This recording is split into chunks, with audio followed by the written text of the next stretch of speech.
welcome to the Modern Persian Food Podcast. We're food bloggers Bita Arabian and Bita Nazem Kelly. We're here to share with you the rich flavors and fresh ingredients of Persian cooking, how to incorporate them in today's modern lifestyles. We're excited to introduce you to the flavors, tastes, and techniques we use, and also our own cultural stories and perspectives growing up in the U.S. in a Persian family. Thank you for joining us. Hello, welcome to episode 7. Today we're talking about fall flavors. Oh, cozy fall flavors. Hi, Bita June. Hi. So are you ready to talk about beautiful fall fruits, unique jams, and some of the ways that we like to incorporate our favorite Persian flavors and dishes into Thanksgiving?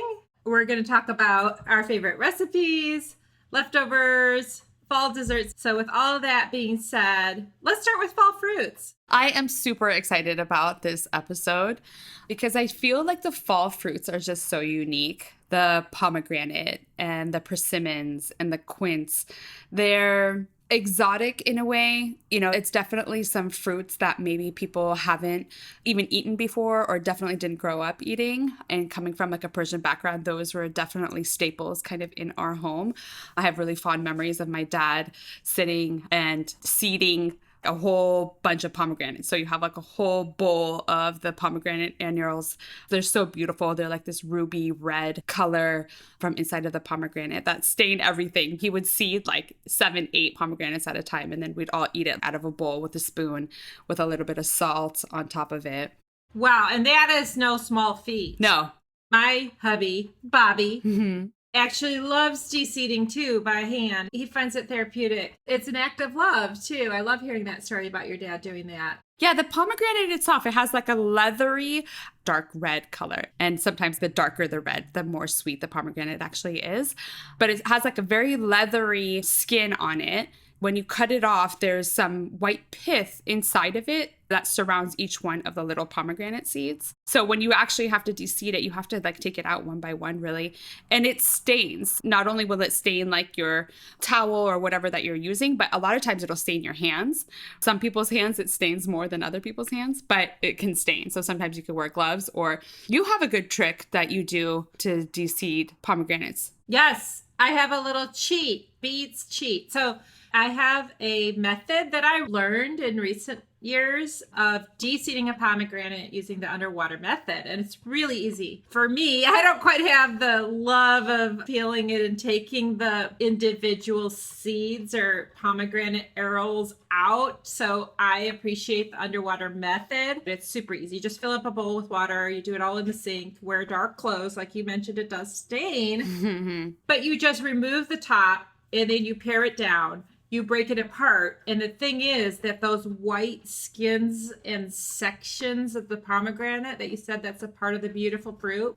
So they float to the top of the water. Okay. And the seeds, that pomegranate arils sink. So you can just scoop out and drain out the part that you don't want to eat, the white skin part, and then you're left with the part that you do want to eat, the beautiful colored, sweet and tart pomegranate arils or seeds. Have you ever had the occasion to be blessed by fresh pomegranates from a tree? Not really. I've seen them growing before, and sometimes I've seen that they grow so big that they actually burst on the tree. So it has a big crack and you can see the inside of it. Actually, we had a pomegranate tree in the backyard, and it's given like 2 little baby pomegranates like the entirety of its life. So I haven't really had that experience. Actually, I did see a tree recently that had pomegranates on it. It looked like a little like Christmas tree with like little red ornaments hanging off of it. It was so beautiful.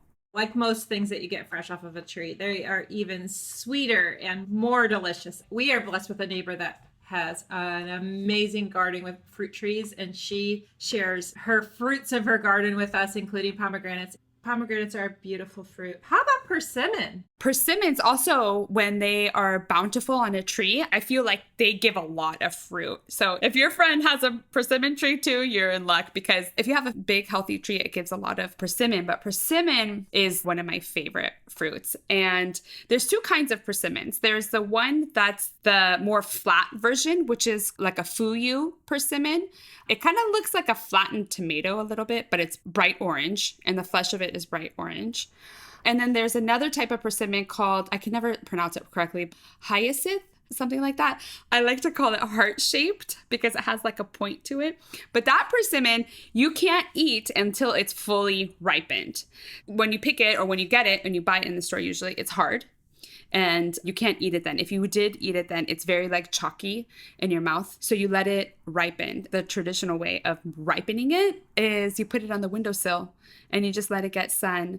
And when it gets soft, that's when you know it's ready. Oh. So it has to be super soft. How I serve it or how I eat it is I'll slice it into like eighths so it's less messy. But a true, authentic Persian style way of eating it is you actually tear off the top part of it and you eat it with a spoon.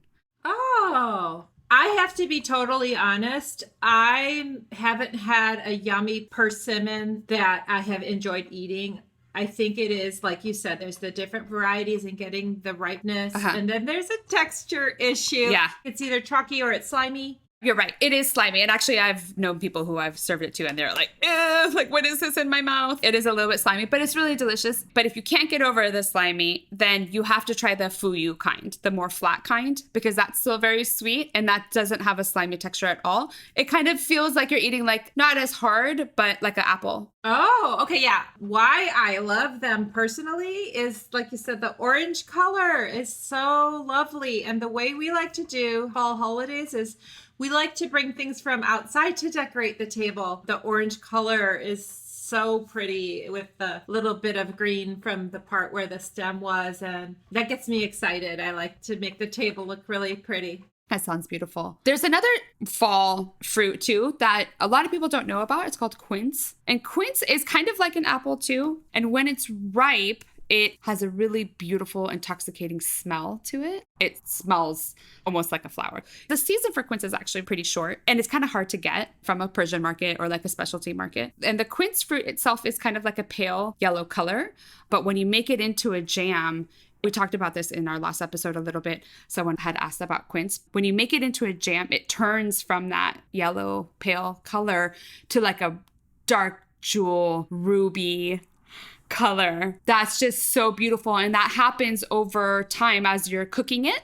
And then you put like a damkoni, which is like that little bonnet for the lid of the pot. Or you can just put a few layers of paper towel in between the lid of the pot and the pot itself. And you just slow cook that for hours. And it transforms into that beautiful color. So quince is another fall fruit that's really special, very Persian. And you just don't see it very often. So when you are able to get your hands on some of those, it's really cool.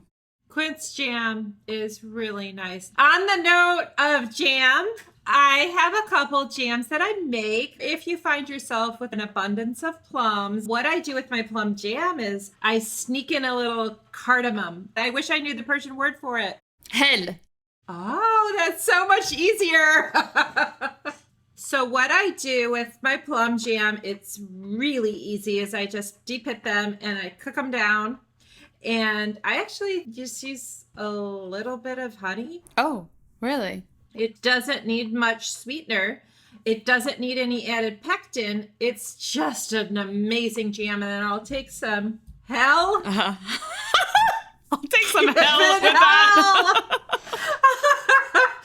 I like to use the whole pod and crack it, like either with the back of the spoon or you want to get crazy and hammer it. But by breaking the shell, it will disperse the flavors into the jam. Mm-hmm. But that brings up a good point about the pectin. I have another jam recipe with the fig jam. And also, actually, if you wanted to make a orange peel marmalade, which is very Persian too, is you don't need to add any pectin or gelatin to the jam itself. Just slow cooking it for a long period of time brings out the natural pectin in the fruit. So these recipes are super simple. It's just really delicious fruit and water. Absolutely. You do have to, for mine, stir. How about you? No, You kind of just leave it alone. Let it simmer very gently, like very gently. Oh. Have you heard of a sholeh-pakhsh? No. It's like a metal circle that you put on top of your stove, like above the flame. A disperser. Oh, yes. That keeps things from burning. That's supposed to actually be like the old school way to make tahdig. It disperses the flame or the heat so that it like really slow cooks it. I need to get one. I need to get one of those things, and I need to get the lid bonnet. Yeah, damkoni.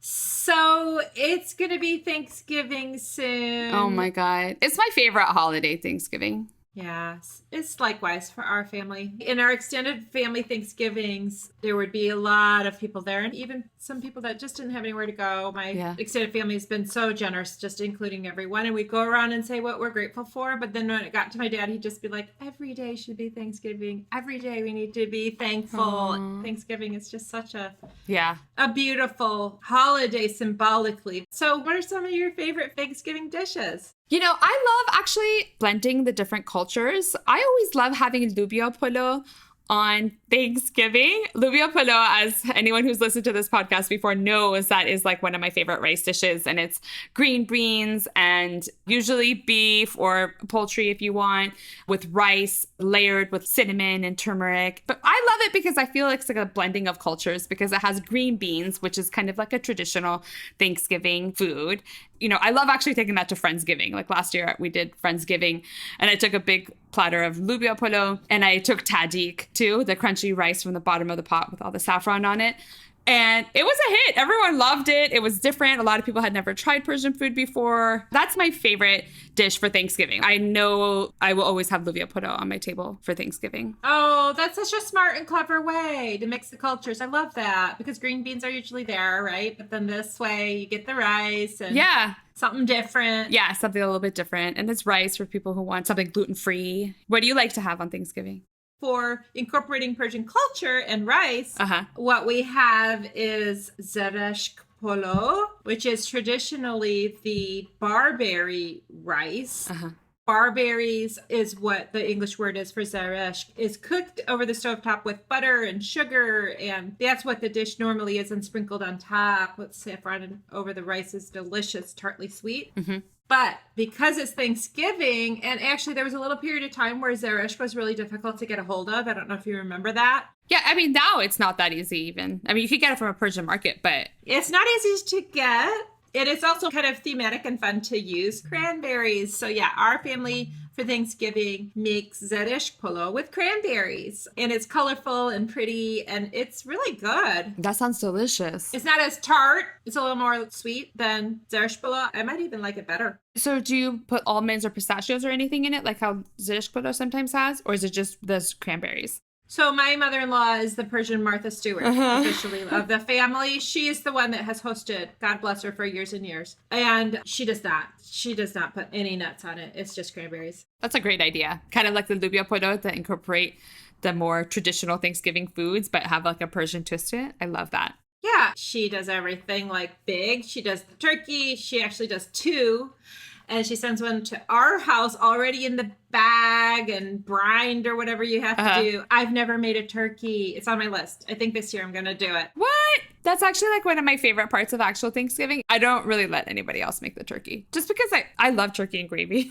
Okay, you have to teach me. I'm spoiled. The thing comes to my house. I put it in the oven all day long. I get to smell it. So that way there's tons and there's enough for leftovers. Yeah. But it's not my thing. You know, I'm not a huge meat eater. Yeah, that's right. I actually don't love it. Yeah, that's okay. That means more for me. So we were going to do Thanksgiving together. I like the side dishes. I get excited about the side dishes. And so I make a colorful pomegranate fruited kale salad. Oh. And I'll share that with you, but it's really good. And it has a honey mustard dressing. It's something different and it's gluten-free and vegan, all the good things. So if there's any vegetarians and people that maybe don't love turkey, you can take a big helping of this pomegranate apple kale salad. I'll share the recipe with you. Yeah. You know, as much as I like turkey and gravy and everything that goes along with the traditional Thanksgiving dinner, it's nice to have some greens. It's nice to just kind of balance it out. And especially with like a nice vinaigrette on the salad, it's nice to kind of have that contrast. It's fun. Everyone loves it. I also like to make roasted veggies with Sumac. Yes. You remember that spice? Sumac. Yeah, sumac, which is like not the poisonous sumac berries, but yeah, the Persian sumac berries, which is tart. And a lot of times you have it over kebabs. And we talked about that in What We Eat in Persian Restaurants episode number 1. Sumac on vegetables, that's such a great idea. And so do you add the sumac after you cook it or before you cook the vegetables?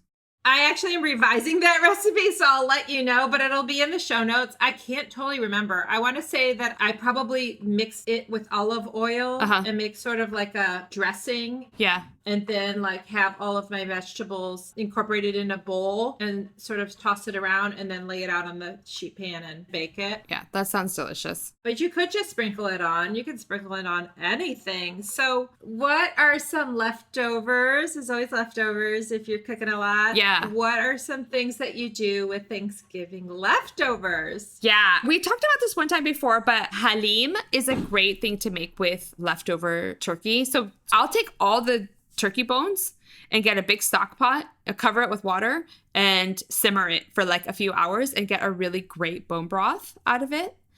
And with that bone broth, I like to incorporate it into the halim. And what halim is kind of a oat porridge that has, in this case, turkey in it. And you just slow simmer the oats or barley in the broth with leftover turkey. And it's this beautiful porridge that traditionally is actually served for breakfast. Like it's a very cozy, comforting dish to have for breakfast where you sprinkle granulated sugar and cinnamon and you just put a little bit of butter and then it like melts and it looks really beautiful.